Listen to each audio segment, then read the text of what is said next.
Kota barrage से पानी की निकासी पर अपडेट आपको दे देते हैं। बैराज के 16 गेट खोलकर नदी में 4,76,000 क्यूसेक पानी छोड़ा जा रहा है। कल रात के 5,20,000 क्यूसेक के डिस्चार्ज को धीरे धीरे अब कम किया जा रहा है।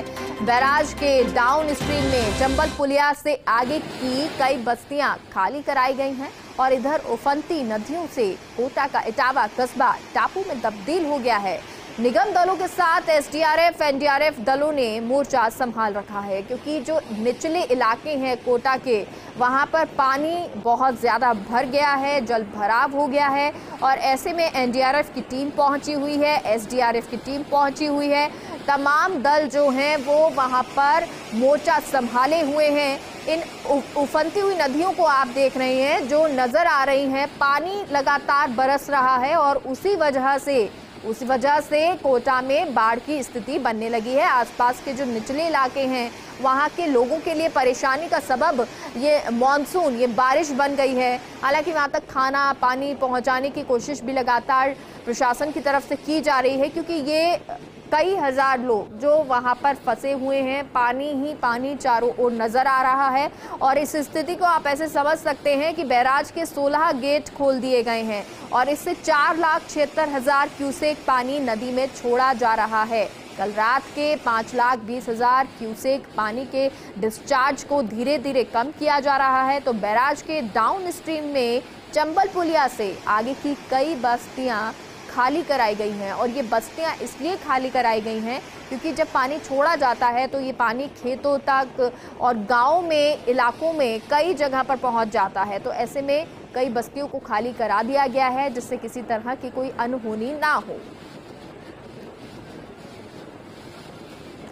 तो कोटा से आपको ये तस्वीरें, लाइव तस्वीरें दिखा रहे हैं। उफनती नदियों से कोटा का इटावा कस्बा भी गिर गया है और किस तरह से टापू में ये तब्दील हो गया है। पानी छोड़ा जा रहा है, ये पानी की चादर चलती हुई नजर आ रही है, उफनता हुआ ये पानी नजर आ रहा है और इसीलिए सुरक्षा व्यवस्थाओं का भी खास ख्याल रखा जा रहा है। ज्यादा जानकारी के साथ हमारे साथ भंवर एस चारण सहयोगी जुड़ गए हैं। लाइव तस्वीरें आपको दिखाते हैं। भंवर, तस्वीरें जरा बताएं और साथ ही साथ अपडेट दें, किस तरह से मानसून की स्थिति है, बारिश की स्थिति कोटा में है और क्या अभी जो बाढ़ग्रस्त इलाके कहे जा रहे थे, बाढ़ जैसी स्थितियां बताई जा रही थी, उनको लेकर क्या जानकारी?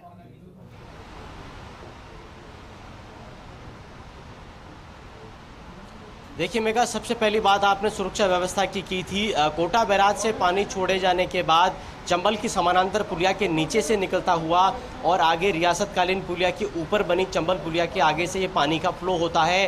तो फिलहाल जो समानांतर ब्रिज है उसकी तस्वीरें आप देखिए, दोनों तरफ से पुलिस ने इस ब्रिज को पूरी तरह से बंद कर दिया है ताकि ब्रिज पर किसी तरह का अतिरिक्त दबाव नहीं बने, क्योंकि नीचे जो पिलर्स हैं वो पहले ही हैवी वाटर फ्लो का जो बहाव है वो झेल रहे हैं। अब मैं आपको अपडेट बताने की कोशिश करूं तो देखिए, कोटा बैराज के फिलहाल 16 गेट खुले हुए हैं और करीब करीब 4.25 लाख क्यूसेक पानी, 4,76,000 क्यूसेक पानी चंबल नदी के अंदर छोड़ा जा रहा है। ये पानी कल शाम को और रात को 5 लाख क्यूसेक से अधिक था, 5.25 लाख क्यूसेक तक एक बार डिस्चार्ज पहुंच गया था और पहली बार इस सीजन में 18 गेट तक कल खोल दिए गए थे कोटा बैराज के, लेकिन फिलहाल 16 गेट हैं और पानी का जो डिस्चार्ज है वो भी कम किया गया है। अब 4.25 लाख का डिस्चार्ज है और धीरे धीरे मेगा अब पानी का जो डिस्चार्ज है वो कोटा बैराज से कम किया जा रहा है। कोटा में कल देर दोपहर के बाद से बरसात नहीं हुई है, जो कि कोटा के लोगों के लिए सबसे बड़ी राहत की खबर है। और बरसात थमने के बाद अब जो कैचमेंट एरिया से पानी आ रहा था वो नहीं आ रहा है। इस वक्त आप जो भी पानी बैराज से देख रहे हैं निकलता हुआ, ये पानी पीछे के गांधी सागर बांध से आया हुआ पानी है। गांधी सागर में कल की स्थिति ये थी कि 10 लाख क्यूसेक का इनफ्लो था और 4.25 लाख क्यूसेक के आसपास का आउटफ्लो था, लेकिन गांधी सागर में भी अब पानी की जो आवक है वो कम हो गई है। अब आवक भी 4.5 लाख के आसपास रह गई है और जो आउटफ्लो है वो भी 4.5-5 लाख क्यूसेक के आसपास का है। तो आप मानकर चलिए कि कोटा में बरसात का दौर थमने के बाद और पीछे से पानी की आवक कमजोर पड़ने के बाद हालातों में सुधार हुआ है।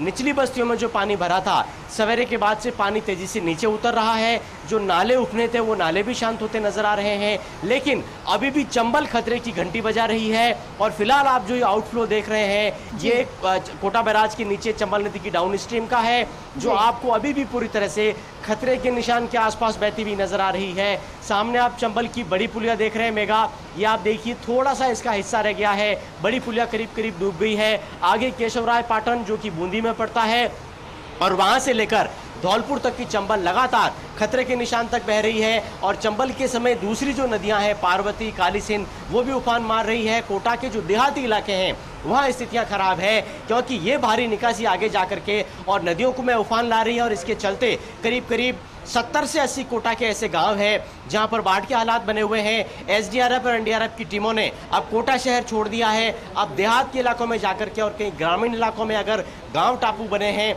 कहीं कोई खेत में फंस गया है, पानी आ गया है, उसको बचाया जा रहा है। कोटा संभाग में कल हेलीकॉप्टर का भी इस्तेमाल बचाव के लिए किया गया था। सेना की भी कई स्थानों पर मदद ली गई है। तो फिलहाल बड़ी खबर यह है कि कोटा में बरसात का दौर थम गया है। पूरे कोटा अंचल में 2019-20 में जिस तरह की स्थिति बनी थी, क्या जो आप 70-80 गांव बता रहे हैं जहां पर पानी भरा हुआ है, क्या उस तरह की स्थिति देखने को अब आने वाले समय में मिल सकती है?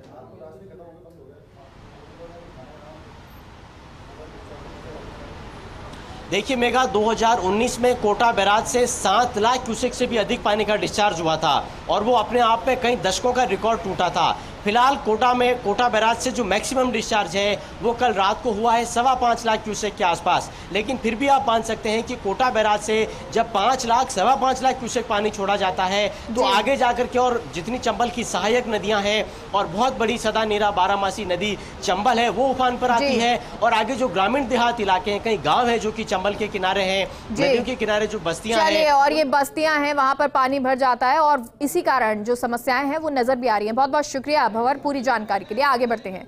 कोटा के इटावा में हाड़ौती की नदियों ने तबाही मचा दी है। चंबल, काली सिंध, पार्वती नदी ने तबाही मचाई है तो नदियों के उफान ने विकराल रूप ले लिया है। इटावा की सुखनी नदी की पुलिया पर करीब 35 फीट पानी, तो इटावा के मुख्य बाजार में दुकानें जलमग्न हो गई हैं। गैता रोड पर 3-3 फीट पानी, राजस्थान के सबसे बड़े पुल से आवागमन बंद हो गया है। अधिक जानकारी के साथ ललित बंसल इटावा से जुड़ गए हैं। ललित, क्या कुछ जानकारी है? जी मेघा, बिल्कुल बता दूं, कोटा के इटावा उपखंड क्षेत्र से निकलने वाली चंबल, काली सिंध और पार्वती तीनों नदियों का विकराल रूप देखने को मिला है। और काली सिंध नदी से निकलकर पार्वती में समाने वाली जो सूखनी नदी है उसकी पुलिया पर करीब 35 फीट पानी की चादर चल रही है, जिसके चलते सूखनी नदी का जो पानी है वो इटावा नगर की बस्तियों में घुस गया है। बस्तियां तो छोड़िए, अब तो बाजार में पानी आ गया है। और बाजार में आप देख पा रहे होंगे, ये कोटा रोड का बाजार है जिसपे आप देखिए करीब 3-3, 4-4 फीट पानी भरा हुआ है और दुकानें हैं वो जलमग्न हो गई है। ये गैता रोड के हैं, लगातार नदियों का जो जल स्तर है वो बढ़ता जा रहा है, पानी है कम होने का नाम नहीं ले रहा है, जिसके चलते इटावा उपखंड क्षेत्र के कई गांव ऐसे हैं जो कल से ही टापू बने हुए हैं। और उन गांवों से ग्रामीणों को निकासी को लेकर एसडीआरएफ और एनडीआरएफ की टीमें लगातार जुटी हुई है। आपको बता दूं मेघा, आज सुबह 4 बजे तक पूरी रात्रि खरवड़ गाँव में प्रशासन के द्वारा रेस्क्यू ऑपरेशन चलाया गया था और 73 लोगों को खरवड़ गाँव से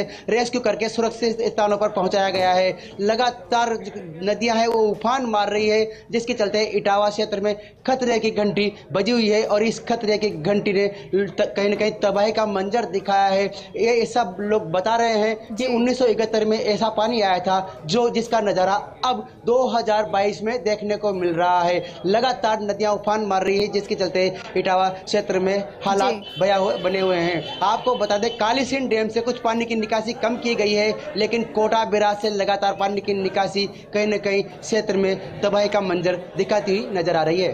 जी, बहुत बहुत शुक्रिया पूरी जानकारी के लिए ललित। और जिस तरह की तस्वीरें ललित ने दिखाई कि पानी भरा हुआ है और उसके लिए लगातार प्रशासन भी अलर्ट है और सुरक्षा भी बनाए हुए है।